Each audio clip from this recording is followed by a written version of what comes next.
ফুল এমন একটা জিনিস যেটা কিনা সবাই কম বেশি পছন্দ করে। সবাই কম বেশি ফুলকে ভালোবাসে।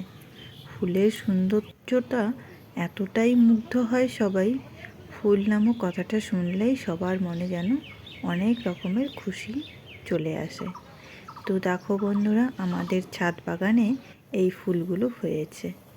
হ্যালো এভরিওয়ান, গুড মর্নিং সবাইকে। আশা করি আপনারা সকলেই ভালো আছেন। আমার আরও একটি নতুন ব্লগে আপনাদের সকলকে স্বাগতম। আজ শুক্রবার, সকাল এখন বাজে 6টা। ঘুম থেকে উঠেছি বেশ অনেকক্ষণ আগে, প্রায় 5টার সময়। তখন একদম ভোরবেলা। এখন 4:30টার সময় ভোর হয়েছে। তবে 4টার সময় একটু অন্ধকারই থাকে। গতকাল রাতে অল্প একটু এডিট করেই ঘুমিয়ে পড়েছিলাম। ভীষণ ঘুম পাচ্ছিল, সেই কারণে আজ সকাল সকাল উঠে পড়েছি কি ঘুম ভেঙে গেছে। যখন কোনো কাজ থাকে মাথার উপর, তখন রাতে একদমই ঘুম আসে না। যাই হোক, এইদিকে দেখুন, সকালবেলা আমি ঘর উঠোন ঝাড়ু দিয়ে চলে এলাম রান্নাঘরে। সকাল 8টায় যেহেতু ছেলের স্কুল থাকে, তার জন্য আগে থেকেই আমি ছেলের টিফিনটা বানিয়ে নিলাম। আমার ছেলে আবার ওই এক খাবার প্রতিদিন খেতে চায় না, প্রতিদিন পছন্দ করে না। এক এক দিন এক এক রকম খাবার বানিয়ে দিতে হয়। আজকে ওর টিফিনে দিয়েছিলাম আমি ম্যাগি সেদ্ধ করে ডিম দিয়ে হালকা একটু ম্যাগি মশলা দিয়ে ভেজে দিয়েছিলাম। তো এইভাবে তাড়াতাড়ি হয়ে যায় টিফিনটাও। আর ঠান্ডা হয়ে গেলেও কি করা যাবে বন্ধুরা, কিন্তু আমার ছেলে আবার সুজি, তারপর হচ্ছে তোমার কেক, এগুলো কিছু খেতে চায় না। তার জন্য তাকে এই নুডলসটাই একটু বানিয়ে দিই, আর একটা বিস্কিট দিয়েছিলাম। এই ছিল আমার ছেলের টিফিন। তো টিফিনটা রেডি করে দিলাম। রেডি করার পর তাকে স্কুলে পাঠিয়ে দিলাম। স্কুল পাঠানোর পরে আমার কাজে আমি লেগে গেলাম। তো সব বাড়িতেই কাজ হচ্ছে ছেলে মেয়ে পড়াশোনা করার। ছেলে মেয়ে পড়াশোনা করবে, তাদের দায়িত্ব পালন করতে হবে তার মায়েদের। বাবারা শুধু ঘুমাবে। আর আমার ছেলের বাবা, সে তো কোনো দিন সকালে উঠবে না। ছেলেকে রেডি করিয়ে তারপর আমি ডাকবো, তারপর সে ঘুম থেকে উঠবে। কি করা যাবে, আগে তো ঘুম থেকে উঠেই যুদ্ধ শুরু করতে হয় ছেলের সাথে। ওঠো ওঠো ওঠো বাবা ওঠো, ডাকতে ডাকতে প্রায় আধা ঘন্টা সময় লেগে যায় তার ঘুম থেকে উঠতে। সে ঘুম চোখেই আবার তাকে ব্রাশ করাতে হয়, খাওয়াতে হয়, তারপর রেডি করে স্কুলে পাঠাতে হয়। তো ছেলেকে স্কুলে পাঠিয়ে দিলাম, তারপর আমি চলে এলাম আমাদের ছাদে ফুল তুলতে। আজকে আমার শাশুড়ি মা বাড়িতে নেই, পুজোটা আমার শাশুড়ি মাই দেয়। তো আজকে নেই যেহেতু বাড়িতে, আমাকেই দিতে হবে। তাই চলে এলাম ছাদে। ছাদে আমাদের অনেক রকমই ফুল ফোটে। বসন্ত ফুল, এই দেখো জারবেরা ফুলটা কি সুন্দর ফুটেছে, খুব ভালো লাগছিল দেখতে। তাই একটু হাত দিয়ে ধরে দেখলাম।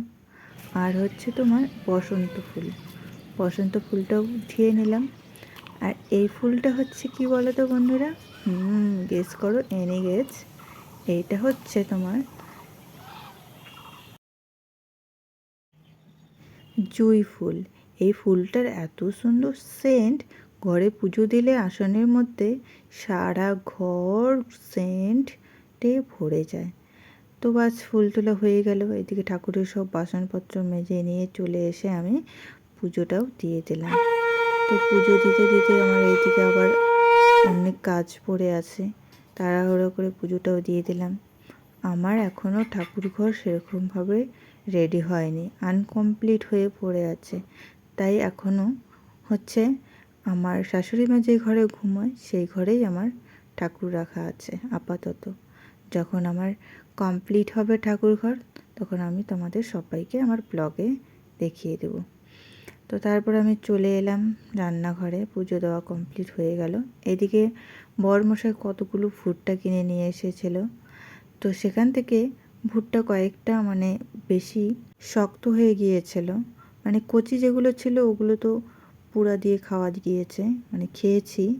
আর যেগুলো শক্ত ছিল ওগুলো কয়েকটা আমি ছাড়িয়ে নিয়ে রোদ্রে শুকোতে দিয়েছি, ভাবছি যে পপকর্ন বানিয়ে খাবো। তো ওগুলো রোদ্রে দিয়ে দিলাম। তারপর চলে এলাম খাওয়ার টেবিলে এইদিকে তোমার জলের বোতলগুলো সব ভরতে হবে, ভরে কয়েকটা ফ্রিজে রাখতে হবে, কয়েকটা বাইরে রাখতে হবে। রাত্রেবেলা জল খেয়ে দিয়ে সব শেষ হয়ে গেছিলো, তার জন্য সকাল সকাল উঠে তো আগে এইসব কাজই করতে হবে। এদিকে 2-3টা বোতল আমি ফ্রিজে রেখে দিলাম আর কয়েকটা বোতল আমি বাইরে রেখে দিলাম। তারপর আমি আমার খাবার নিয়ে চলে এলাম। তো আগেই আমি ভিজিয়ে রেখেছিলাম জিরা সিড। তো জিরা সিডটা হচ্ছে পেটের পক্ষে খুবই ভালো জিনিস।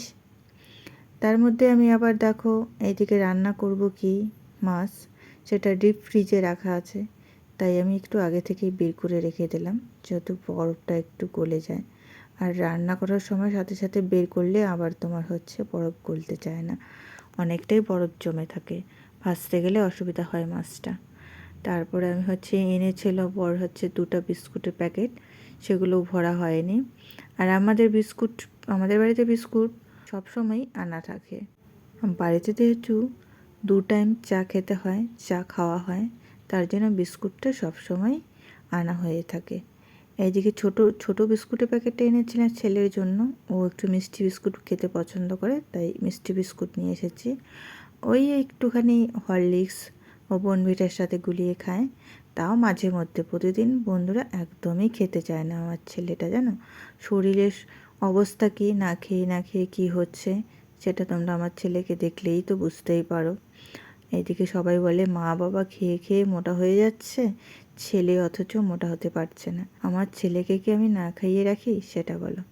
কখনোই রাখি না। তারপর তো বললাম তোমাদের জিরা সিড ভিজিয়ে রেখেছিলাম আগেই, সেটা আমি একটু খেয়ে নিচ্ছি খালি পেটে। এখনও পূজা দেওয়া হয়েছে, তবু কিছু খাইনি। ঘড়িতে প্রায় সময় দেখো 10টার বেশি বেজে গেছে। তো কী করা যাবে, কাজকর্মগুলোও করতে হবে। কাজকর্ম করতে করতে একটু লেট হয়ে গেল, তাই জিরা সিডটা খেয়ে নিলাম। জিরা সিড খাওয়ার পর একটু বেশি করে জল খেয়ে নিলাম।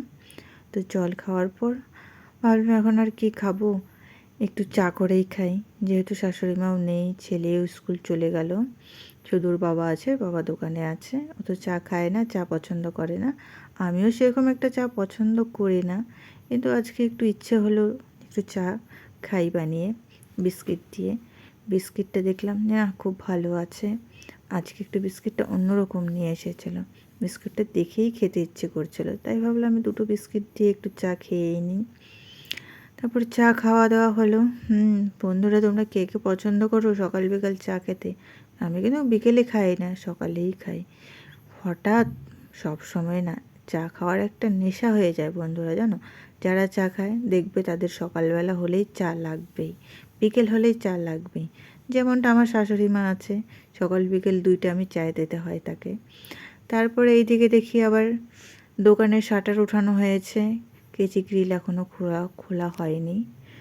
বর আবার বেরিয়ে গেল বাইরে, যেহেতু আমার দোকান বাড়ি একসাথেই, মানে রুম থেকে পাশের রুমেই হচ্ছে দোকান, তার জন্য আমাকেই এসে একটু খুলতে হয়, তাই দোকানটা এসে খুলে দিলাম। বাইরে দেখো ঝলমলে রৌদ্র উঠেছে, আজকে আবার হাটবার, তো বিকেলে এখানে হাট বসবে, তোমাদের বিকেলেও আমি দেখিয়ে দেব। আমার দোকানের সামনেই বাজার বসবে। তারপর দোকানটার অবস্থা খুবই খারাপ হয়েছে, যেহেতু দোকানের সামনে প্রচণ্ড বালি, তো সবাই জুতো পরে চলে এসে দোকানের মধ্যে। এখন জুতো পরে সবাই যদি চলে আসার পর তো আর কাউকে না করা যায় না যে তুমি বাইরে গিয়ে জুতোটা খুলে এসো, সবাই চপ্পল পরেই চলে আসে, আর চপ্পলের দিক থেকে তো বালি ভরা চলে আসে রুমের মধ্যে। কিছু করার নেই, এইভাবেই চলতে হবে। কাস্টমার আসবে আর পায়ের ধুলো পড়বে না দোকানে, সেটা তো হয় না। তো বন্ধ করার সময় একবার ছাড় দিতে হয়, আবার তোমার খুলি যখন সকালবেলা তখন আবার ছাড় দিয়ে নিই। তো সপ্তাহে 2-3 দিন তো ঘর মুছতে হয়, ঘর মোছার সাথে সাথে আমি দোকানটাও মুছে নিই। তারপর এই দিকে আবার আমার বর সে ঘুম থেকে উঠে বাজারে গিয়ে পরোটা নিয়ে চলে আসলো, মানে লুচি ঘুগনি নিয়ে চলে আসলো। তো আমাকে তো বলেই নি, আমি ভাবছি কিছু একটা খাওয়ার সকালে বানাবো। তো বরমশাই যেহেতু খাওয়াটা নিয়ে এসেছে, তাহলে আর কি করা যাবে, খেয়ে নিই। তো এদিকে ঘুগনি আর লুচি খেয়ে নিলাম, খেয়ে দিয়ে চলে এলাম ঘরে বিছানাটা একটু গুছিয়ে নিতে। সকালে ছেলে চলে গেছে স্কুলে, তারপর আর ঘরে আমি আসিনি, তো খাওয়া দাওয়া করে টোরে তারপর আমি রুমে এসে রুমটাকে একটু পরিষ্কার করলাম, মানে ক্লিন করলাম। বেডশিট উঠিয়ে দিলাম, অন্য বেডশিট পাঠিয়ে দিলাম, বিছানাটা উঠিয়ে দিলাম। তারপর দেখলে বন্ধুরা, খেয়াল করলে তোমরা, বিছানার মধ্যে কতগুলো খেলনা ছিল। আমার ছেলে ঘুমাবে, সাথে 2-3টা খেলনা নিয়ে ঘুমাবে, আবার ঘুম থেকে উঠবে, ওই খেলনাগুলো নিয়ে হাতে নিয়ে উঠবে। তারপর আমি চলে এলাম রান্নাঘরে। রান্নাঘরে এসে প্রথমেই আমি আগে চালটাকে ভিজিয়ে দিলাম। তো রান্না করার 1 ঘন্টা আগে যদি চালটা ভিজানো থাকে তাহলে ভাতটা খুব সুন্দর হয়, চালটাও খুব সুন্দর হয়, ভাতটাও খেতে খুব ভালো লাগে। তো চালটা ভিজিয়ে দিলাম। এইদিকে মাছ ভাজা আমি শুরু করে দিয়েছি, মাছ ভাজা বসিয়ে দিয়েছি। তো রান্না করব অনেক কিছুই, চলো তোমরা দেখতে থাকো। এটা হচ্ছে তোমার ডাঁটা শাক ভাজা, হালকা একটু পেঁয়াজ দিয়ে লবণ হলুদ দিয়ে নেড়েচেড়ে ডাঁটা শাকটা নামিয়ে দিলাম। শাক জিনিসটা আমার বর খুব পছন্দ করে। তো তারপর ধুন্দুলটা কেটে নিলাম, ধুন্দুলের ঘন্ট করব। তো এই সময় তার মধ্যে থেকে আবার বর আমাকে একটু মশলা কোল্ড ড্রিঙ্কস বানিয়ে দিল। সেটাও বলে খেতে হবে, বলছে এই গরমের মধ্যে একটু খাও, মশলা কোল্ড ড্রিঙ্কস খেয়ে নাও, একটু ভালো লাগবে। আমি বলছি ঠিক আছে দাও, বানিয়ে যেহেতু দিলে, বউর কষ্টটাও একটু হলেও বোঝে আমার বর, তার জন্যই হচ্ছে এত আমি খাটনি করছি। একটু ভাবছে যে একটু মশলা কোল্ড ড্রিঙ্কসটা বানিয়ে দিই, কোল্ড ড্রিঙ্কস ছিলই ঘরে ফ্রিজে, তাই একটু বানিয়ে দিল, ওটা খেয়ে নিলাম। তারপর আমার এদিকে ধুন্দুলটা কাটা হয়ে গেল, ধুন্দুলটা কেটে আমি মাছ দিয়ে মাছের ঘন্ট করে নামিয়ে নিলাম। তো এই রান্নার রেসিপিগুলো আমার শর্ট ব্লগ ভিডিওতে আছে, তোমরা সেটা চাইলে দেখে নিতে পারো, ওখান থেকে দেখে নিও। শিঙি মাছ দিয়ে রান্না করেছিলাম হচ্ছে আমি আলু আর কোয়াশ দিয়ে, আর ডাঁটা শাক ভাজা করেছিলাম, আর ধুন্দুলের ঘন্ট করেছিলাম, তোমাদের তো দেখালাম। আলু দিয়ে সেদ্ধ করে পাতলা একটা মাছের ঝোল করেছিলাম, কাতল মাছের ঝোল। তো রেসিপিগুলো সেরকমভাবে এখানে আমি তোমাদের দেখালাম না, আর ভিডিওটা অনেক বড় হয়ে যাচ্ছে, না হলে এত বড় ভিডিও কেউ এখন আর দেখতে চায় না বন্ধুরা, সবাই কেটে কুটে দেখে। তো কাতলা মাছ দিয়ে পাতলা আলু দিয়ে ঝোল করেছিলাম। আমার বড় বলেছিল আজকে রান্না করো মশলা ছাড়া পাতলা ঝোল। তো মশলাও বেশি কিছু দেওয়া হয়নি, তবু পেঁয়াজটা একটু বেটে দিয়েছিলাম, তাই একটু গাঢ় হয়েছে, বেশি একটা গাঢ় হয়নি। পাতলা ঝোল খেতে চেয়েছিলো, তাই পাতলা ঝোলই বানিয়ে দিয়েছিলাম। তো প্রতিটা রেসিপি তোমাদের দেখানো আজকে আর আমার পক্ষে সম্ভব হলো না।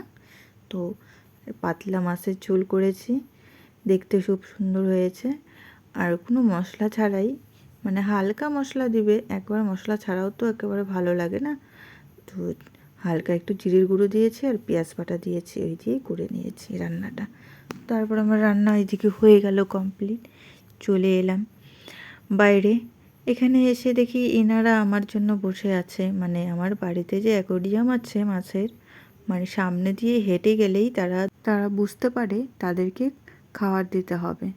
তারা খাওয়ার জন্য লাফালাফি করা শুরু করে, লাফালাফি করছে খাওয়ারের জন্য। ওই দেখো আমি ওদের খাবারটাও দিয়ে দিলাম। খাবার দিয়ে এর মধ্যে আমার ছেলে বাড়ি চলে এলো। ছেলে বাড়ি চলে আসা মানে তাকে স্নান করানো, খাওয়ানো, যা ডেইলি রুটিন, সব মায়েদেরই করতে হয়, এখানে বাবাদের কোনো ভূমিকা থাকে না।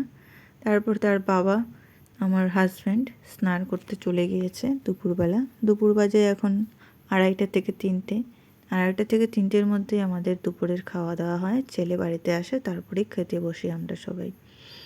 তো আমার হাজব্যান্ডকে খাবার দিয়ে দিলাম।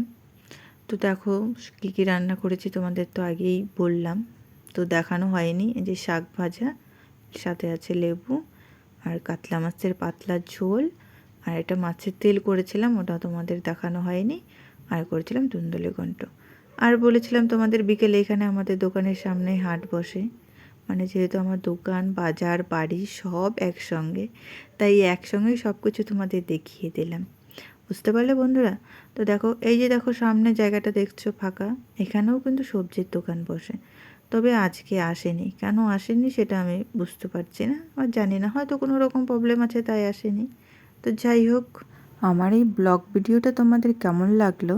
ভালো লাগলে অবশ্যই লাইক, কমেন্ট, শেয়ার, আমার চ্যানেলটিকে সাবস্ক্রাইব করে দেবে। তো আজকের এই ভিডিওটা আমি এখানেই শেষ করছি বন্ধুরা, তোমাদের সাথে আমার আবারও দেখা হবে নতুন কোনো ব্লগে। তো টাটা, বাই বাই, সবাই ভালো থেকো, সুস্থ থাকো, সবাই নিজেদের খেয়াল রাখো।